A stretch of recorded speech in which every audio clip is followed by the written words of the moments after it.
የተወደዳችሁና የተከበራችሁ የኢትዮ ኒውስ ቤተሰቦች እንደምናላችሁ ሰላምታችን በያላችሁበት ይድረስ። እነሆ አዳዲስና ወቅታዊ መረጃዎችን አዘጋጅተን ወደ እናንተ ማድረስ ጀምረናል። ከኢትዮ ኒውስ ልዩ መረጃዎች ጋር አብራችሁ እንድትቆዩ ግብዣችን ነው። በቅድሚያ አርዕስተ ዜናዎችን አስቀድማለሁ። በአማራ ክልል የተለያዩ አካባቢዎች በአገዛዙ ጦርና ፋኖ ኃይሎች መካከል የሚደረገው ውጊያ ተባብሶ መቀጠሉ ተሰምቷል። ደብረ ታቦር ዙሪያን ጨምሮ በደቡብ ጎንደር ቀጠና ውጊያ የፋኖ አመራሩን ጨምሮ ከፍተኛ ሰብአዊ ጉዳት መድረሱን የፋኖ የመረጃ ምንጮች ተናግረዋል። በክልሉ ወሎ ቀጠና ደግሞ የፋኖ ኃይሎች ድል አስመዝግበናል ሲሉ አስታውቀዋል። ዝርዝሩ ተዘጋጅቷል። የብልጽግና አገዛዝ የጸጥታ አካላት ወደ አርቲስት ቴዎድሮስ ካሳሁን ወይም ቴዲ አፍሮ ቤት በሌሊት መሄዳቸው ተሰማም። የፌዴራል ፖሊስ አባላቱ በሌሊት ወደ አርቲስቱ ቤት ታጥቀው ሄደው እንደነበረ የታወቀ ሲሆን የአርቲስቱ መኖሪያ ቤት ስላልተከፈተላቸው መመለሳቸውን የኢትዮ ኒውስ የመረጃ ምንጮች ተናግረዋል። በሌላ በኩል አሁንም የአገዛዙ የጸጥታ አካላት የቴዲ አፍሮን ጉዳይ በከፍተኛ ደረጃ ይዘው እየተንቀሳቀሱ እንደሆነ ተናግረዋል። የቴዲ አፍሮ ምክትል ማኔጀር ጨምሮ የቅርብ ጓደኞቹን በአገዛዙ ታፍነው ተወስደዋል ተብሏል። በዝርዝር እናየዋለን። የትግራይ ጊዜያዊ አስተዳደር ፕሬዝዳንት የህወሓት ውሳኔ የፕሪቶሪያውን ስምምነት ውድቅ የሚያደርግ ነው ማለት ተቃወሙት። ሌተናል ጄኔራል ታደሰ ወረደ ውሳኔውን ጨምሮ ሌሎች ጉዳዮችን በተመለከተ ትላንት በሰጡት ጉዳይ ላይ የሰጧቸው ሀሳቦች አነጋጋሪ ሆነው ቀጥለዋል። በዝርዝር እንመለከታቸዋለን። የአሜሪካው ፕሬዝዳንት ዶናልድ ትራምፕ ከኢራን ጋር የሚያደርጉትን ድርድር እስኪጠናቀቅ ድረስ የተኩስ አቁም መራዘሙን አስታውቀዋል። በሌላ በኩል ፓኪስታን በድርድሩ ኢራን መሳተፏን እስካሁን አላረጋገጥኩም ስትል ለመጀመሪያ ጊዜ ይፋ አድርጋለች። የተወደዳችሁና የተከበራችሁ የኢትዮ ኒውስ ቤተሰቦች አብራችሁን ስትቆዩ እነዚህና ሌሎች ትሰማላችሁ። መልካም ቆይታ ይሁንላችሁ። በአማራ ክልል የተለያዩ አካባቢዎች በአገዛዝ ጦርና በፋኖ ኃይሎች መካከል የሚደረገው ውጊያ ተባብሶ መቀጠሉ ተሰምቷል። በደብረ ታቦር ዙሪያን ጨምሮ በደቡብ ጎንደር በቀጠለው ውጊያ የፋኖ አመራሩን ጨምሮ ከፍተኛ ሰብአዊ ጉዳት መድረሱን የመረጃ ምንጮች ተናግረዋል። በክልሉ ወሎ ቀጠና ደግሞ የፋኖ ኃይሎች ድል አስመዝግበናል ብሏል።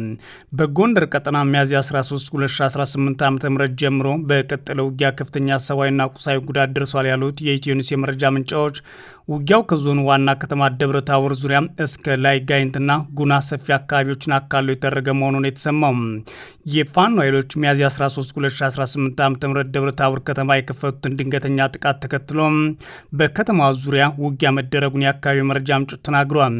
በዚህም በደብረ ታቦር ዙሪያ ደብረ ሲና፣ ቀጭን መስክ፣ አቦ መገንጠያ፣ ቀበሌ 4 ድንጋይ መቁንቀጫ እንዲሁም ኪቤያድና ጎንደር በር ድረስ ባሉ አካባቢዎች በአገዛዝ ጦርና ፋኖ ኃይሎች መካከል ውጊያ መደረጉን የተናገሩት የፋኖ ኃይሎች በኩላቸው በደብረ ታቦር ከተማ ፈጸሙ ድንገተኛ ጥቃትና በቀጠለው ውጊያ የአገዛዝ ጦር አመራሮች ጨምሮ በርካቶች ላይ ከፍተኛ ወታደራዊ ጉዳት አርሰናል ሲሉ አስታውቀዋል። በፋኖ ኃይሎች ጥቃት ከተገደሉት መካከል የደቡብ ጎንደር ዞን ሚኒሻ አሰልጣኝ መቶ አለቃ ፍቃድ ያለሙ ይገኝበታል ተብሏል። ሚያዝያ 13 2018 ዓ.ም የተደረገው የውጊያ በዞኑ ጋይንትና ጉና የተለያዩ አካባቢዎች ሰብአዊና ቁሳዊ ጉዳት አርሷል ሲሉ የኢትዮ ኒውስ የፋኖ የመረጃ ምንጮች ተናግረዋል። በተለይም ክምር ድንጋይ ከተማ ዙሪያ ጥጥራ፣ ዳሞት፣ ስማዳ፣ መገንጠያና ሳሌ አካባቢ በቀጠለው የአገዛዝ ጦርና የፋኖ ኃይሎች ውጊያ የፋኖ አመራሩን ጨምሮ በርካቶች ጉዳት ደርሶባቸዋል ነው ያሉት።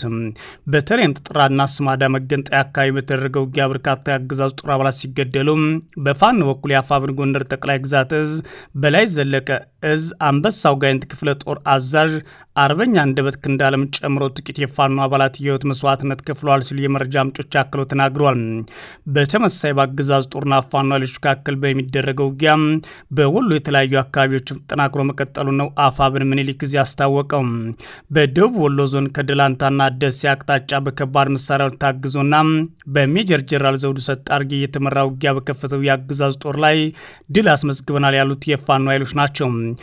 ሚያዝያ 13 2018 ዓ.ም በአገዛዙ ጦር በተሬና በጉና አድርጎ ከጊምባ የተቀሳቀሰውን የአገዛዝ ጦር በሜጀር ጀነራል ዘውዱ ሰጣርጌ አስተባባሪነት በጥንታ አጅባር ግንባር እንዲሁም በበርበር እና ወደ ደበቀና ከመቅደላ ወረዳ ከማሻ ከተማ በባዙራ ወደ ደበቅ በ5 አቅጣጫ ውጊያ መደረጉ ነው አፋብን ይፋ ያደረገው።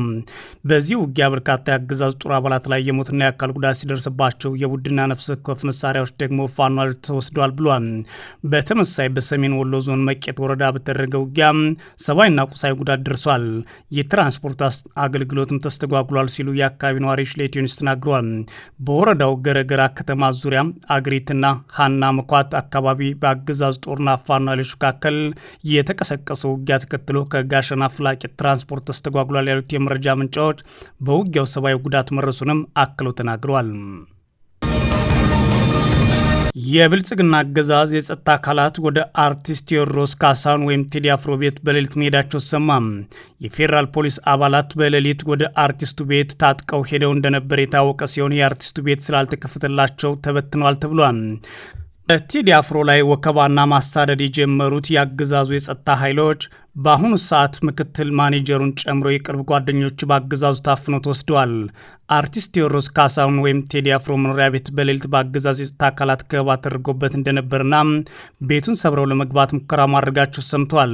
የኢትዮ ኒውስ የመረጃ ምንጮች እንደተናገሩት ከሌሊቱ 6 ሰዓት በኋላ ወደ ቴዲ አፍሮ መኖሪያ ቤት የሄዱት የታጠቁ ኃይሎች ቤቱ እንዲከፈትላቸው የጠየቁ ሲሆን በአርቲስቱና በቤተሰቡ ላይ ከፍተኛ ውጥረት ፈጥረዋል። ሰብረውም ለመግባት ከፍተኛ ጫና አድርገዋል ተብሏል። የአገዛዙ የፌዴራል ፖሊስ ዩኒፎርም የለበሱና የታጠቁ ኃይሎች ናቸው ያሉት የመረጃ ምንጮቻችን ዛሬ ሌሊት መጋቢት ለ14 2018 ዓ.ም አጥቢያ በአርቲስቱ ቤት ከበባ ፈጽመው ለመግባት የሞከሩ ቢሆንም አርቲስቱ ከ6 ሰዓት በኋላ ቤቴን አልከፍትም በማለት ለሰዓታት ከተጨቃጨቁ በኋላ ተመልሰው ሄደዋል ብለዋል።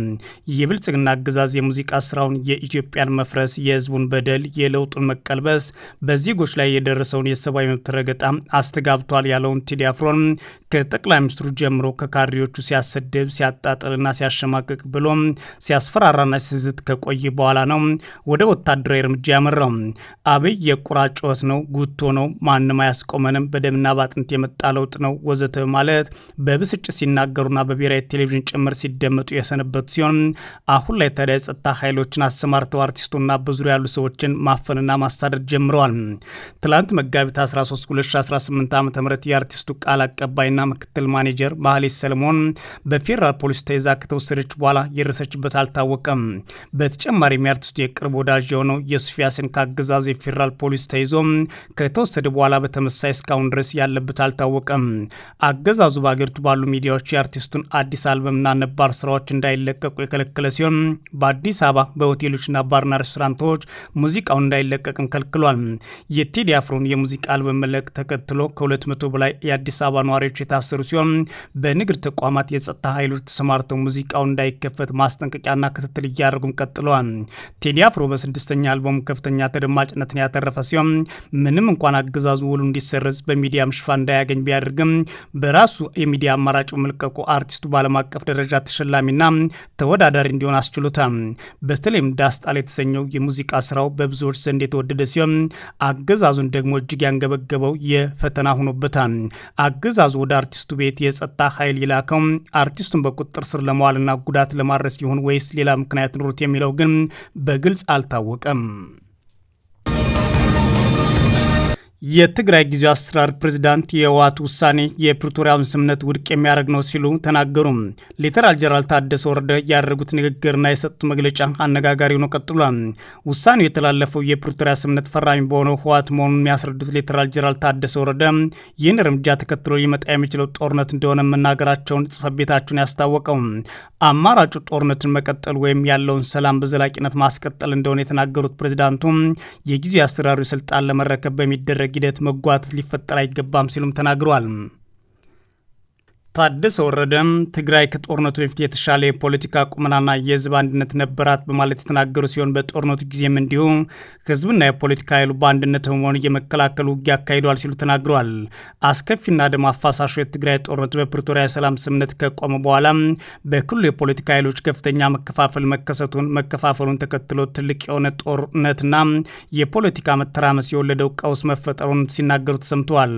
መከፋፈሉና ቀውሱ የትግራይን የመደራደር አቅም እያዳከመ የፌዴራል መንግስትን የመፈጸም ተነሳሽነት ጉድለት ታክሎበት ተፈናቃዮች ወደ ቀያቸው አልተመለሱም፣ የክልሉ ግዛታዊ አንድነት አልተረጋገጠም ሲሉም በትላንትናው መግለጫቸው ላይ ቅሬታቸውን ሲያቀርቡ ተሰምተዋል።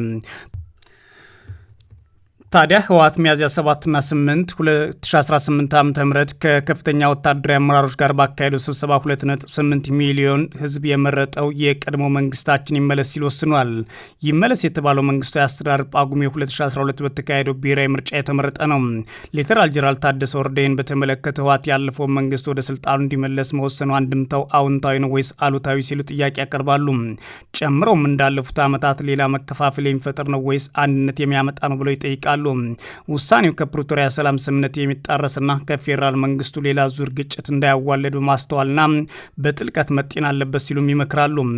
ተከትሎም ደግሞ ትግራይ ጦርነት ተከትሎ ፖለቲከኞቹ መካከል በተፈጠረው መከፋፈል ትዳክማለች፣ ሌላ ጦርነት የሚሸከም አቅም ብቃት የላትም።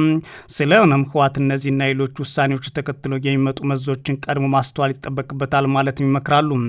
የህወሓት ውሳኔ በክልሉና ሌላ መከፋፈልና ተጨማሪ ግጭት እንዲሁም ጦርነት የማይጋብዝ ከሆነ ለህዝብ በችግር ላይ ችግር የማይጭን ከሆነ የሚከበርና የሚቀበለው ነው ሲሉም ተመልሰው ደግሞ ተናግረዋል። የፌዴራል መንግስት እሳቸውን ሲሾማቸው ካለ በጀት፣ ካለ ነዳጅ፣ ካለ መድኃኒት ብቻቸውን እንደሾማቸው የተናገሩት ሌተናል ጄኔራል ታደሰ ወረደ ለምን ሹመቱ እንደተቀበሉ ግን አልተናገሩም። የፌዴራል መንግስት የፕሪቶሪያው ስምምነት ፈራሚ አካል ነው። ስለሆነ በትግራይ ያለው የፖለቲካ ቀውስ የሚያረግቡ ስራዎችን መስራትና ማገዝ አለበት ሲሉም ጠይቀዋል። ተፈናቃዮች ወደ ቀያቸው እንዲመለሱ፣ የትግራይ ግዛታዊ አንድነት እንዲረጋገጥ፣ የትግራይ መልሶ ግንባታ እንዲካሄድ ማድረግና የፌዴራሉ መንግስት በፕሪቶሪያ ውል የፈረማቸውን ነጥቦች መፈጸም አለበት ሲሉም ጠይቀዋል። ተፈናቃዮች ወደ ቀያቸው ሳይመለሱ የትግራይ ግዛታዊ አንድነት ሳይረጋገጥ ስድስተኛ ክረምት እየመጣ ነው። በዛ ላይ የመንግስት ደሞዝ፣ የክልሉ በጀት ማቋረጥና ነዳጅ መከልከል፣ ሌሎች ችግሮች መፈታት አለባቸው ብለዋል። ጄኔራሉ ዛሬ ላይ የሰጡት ሀሳብ እንደዚህ ሲያነጋግር የዋለ ሲሆን ነገር ግን ሲሾም ካለ በጀት መሾማቸውን በተመለከተ ግን ያሉት ነገር የለም። እሳቸው እንደሚሉት የፌዴራል መንግስት በትግራይ ያለው ፖለቲካ ከመፍታት ይልቅ በማወሳሰብ ገፊ ግጭትና ሌላ ዙር ጦርነት እንዳይቀሰቀስ መስራት ይጠበቅበታል ሲሉ ሞቅሰዋል። ጄኔራል ታደሰ ወረደ የልማት በጀት ማቆም፣ ነዳጅ መከልከል ማለት በፕሪቶሪያ ስምምነት መሰረት ያቋቋምነውን ጊዜያዊ አስተዳደር እንደማፍረስ የሚቆጠር ነው ሲሉም የፌዴራሉ መንግስት ተችተዋል። ጄኔራሉ በመግለጫቸው እንደገለጹት አንደኛ ዙር የስልጣን ጊዜያቸው ከማብቃቱ ከ2 ወራት በፊት የተሻለ መፍትሄ ወይም መፍትሄ ያሉትን መግለጫቸውን አልጠቀሱትም እንጂ ክልሉ ለሚመራው ከፍተኛ ካውንስል ማቅረባቸውና አጀንዳ ይዞ የሚያደምጣቸው እንዳልተገኘ ተናግረዋል። ህወሓት ሰሞኑን የወሰነውን ያለፈውን መንግስት የመለስ ጥሪ ለክልሉ ህዝብ የሚበጅ ሌላ ግጭት የማይጋብዝ ከሆነ የፓርቲ ውሳኔ በመሆኑ በብዙ አልከፋበትም ሲሉ ሌተናል ጄኔራል ተናግረዋል። ታደሰ ወረደ ጨምረውን በውሸት በማጥቆር በፈረጅና ጠላት ነው በሚል ቅስቀሳና ማህበራዊ ሚዲያ ዘመቻ ከስልጣን ማውረድና እንደማይበጃቸው እንደማይታሰብ በአጽንኦት የተናገሩ ሲሆን ለሰላማዊ የስልጣን ሽግግር ደግሞ ዝግጁ ነው ሲሉ ተናግረዋል። ሌተናል ጄኔራል ታደሰ ወረደ በትላንትናው ዕለት ባደረጓቸው ንግግሮች በአብዛኛው ስልጣናቸው ላይ ለመቀጠል የወሰኑ ቢመስሉም በአንጻሩ ደግሞ ሰላማዊ ሽግግር ይደረግ በማለት እሳቸውም ክብር እንደሚሹ ሲስተዋሉ ታይቷል። የአሜሪካ ፕሬዝዳንት ዶናልድ ትራምፕ ከኢራን ጋር የሚያደርጉት ድርድር እስከሚጠናቀቅ ድረስ የተኩስ አቁሙ ተራዝሟል አሉ። ፓኪስታን ደግሞ በድርድሩ ኢራን መሳተፏን እስካሁን አላረጋገጥኩም ስትል ለመጀመሪያ ጊዜ ተናግራለች። ፕሬዚዳንት ዶናልድ ትራምፕ በፓኪስታን ጥያቄ መሰረት ከኢራን ጋር የገቡትን የተኩስ አቁም ማራዘማቸውን አስታውቀዋል። ትራምፕ የኢራን ወደቦች ላይ የተጣለው እገዳም እንደሚቀጥል ተናግረዋል። ትራምፕ የተኩስ አቁም መራዘም ያስታወቁት ከመጠናቀቁ አንድ ቀን አስቀድሞ ነው። ትራምፕ የውሳኔውን ጦርነቱ ዳግም ይቀጥላል የሚለውን ፍራቻ ያስወገደ ሲሆን የሁለተኛ ዙር ድርድርም ቴህራን አቋሟን እስክታሳውቅ ድረስ ተራዝሟል። ዶናልድ ትራምፕ የተኩስ አቁሙን ማራዘ ማቸውን ተከትሎ ምክትላቸው ጄዲ ቫንስ ወደ ኢስላማባድ የሚያደርጉት ጉዞ መሰረዙን የዋይት ሀውስ ባለስልጣናት አስታውቀዋል ይላል ቢቢሲ። ኢራን ለትራምፕ ውሳኔ በይፋ መግለጫ ባትሰጥም ሁለቱ ሀገራት ያለ ስምምነት ጦርነቱን ለመቀጠል አንዳቸው ሌላኛቸው ላይ ሲዝቱ ነበር። ትራምፕ በማህበራዊ ሚዲያቸው ገጻቸው ላይ ባሰፈሩት መልእክት መሰረት በፓኪስታን ጦር አዛዥና በጠቅላይ ሚኒስትሩ ጥያቄ መሰረት እንዲሁም የኢራን መንግስት በከፍተኛ ሁኔታ በመፍረክረኩ የተኩስ አቁም የኢራን መሪዎችና ተወካዮች የተቀናጀ ምክረ ሀሳብ ይዘው እስኪመጡ ድረስ እንዲቀጥል መወሰናቸውን ተናግረዋል። ትራምፕ በዚሁ መልእክታቸው ላይ ታዲያ የአሜሪካ ባህር ኃይል በኢራን ወደቦች ላይ እገዳው እንዲቀጥል አዘዋል። የተኩስ አቁሙ ኢራን ምክረ ሀሳቧን እስክታቀርብና ውይይቶችን የሚያመጡት ውጤት ምንም ይሁን ምን እስኪጠናቀቅ ድረስ ይቀጥላል ብለዋል። ትራምፕ ከዚህ በፊት የተኩስ አቁሙን ለማራዘም ሀሳብ እንደሌላቸው ገልጸው ነበር። ምንም እንኳን ትራምፕ የኢራን ወደቦች ላይ የጣሉትን እገዳ እንደሚቀጥል ቢናገሩም ከዚህ ቀደም የኢራን ውጭ ጉዳይ ሚኒስትር ከጦርነት ተግባር አይተናነስም ሲሉ ኮንነውት ነበር። በተባበሩት መንግስታት ለመፍታት የኢራን ልዑክ አማካሪ በሆርሙዝ ወሽመጥ ላይ ጣሎቹን እገዳ አሜሪካ የምታነሳ ከሆነ ንግግሩ ይቀጥላል ብለው እንደሚያምኑ ተናግረዋል። ፓኪስታን ደግሞ በድርድሩ ኢራን መሳተፏን እስካሁን አላረጋገጥኩም ብለዋል። የፓኪስታን መረጃና ብሮድካስት ሚኒስቴር አቱላህ ታራር እንደተናገሩት ከሆነ ፓኪስታን እንደ አሸማጋይ ሀገርነቷ ከኢራን ጋር ያልተቋረጠ ግንኙነት እያደረገች እንዲሁም የዲፕሎማሲና የንግግር መንገድ እየተከተለች ነው ብለዋል። አሜሪካና ኢራን የደረሱት የሁለት ሳምንት ተኩስ አቁም በነገው ዕለት ያበቃል ተብሎ የሚጠበቅ የነበረ ቢሆንም ዛሬ ላይ ግን ትራምፕ አራዝመውታል። ጉዳዩን በተመለከተ ታዲያ ሚኒስትሩ በኤክስ ገጻቸው ባወጡት ፓኪስታን የኢራን አመራሮች በሁለተኛው ዙር ድርድር እንዲሳተፉ ለማሳመን ከልብ የመነጨ ጥረት አድርጋለች፣ ይህ ጥረትም አሁንም ቀጥሏል ሲሉ መናገራቸውን ቢቢሲ ዘግቧል።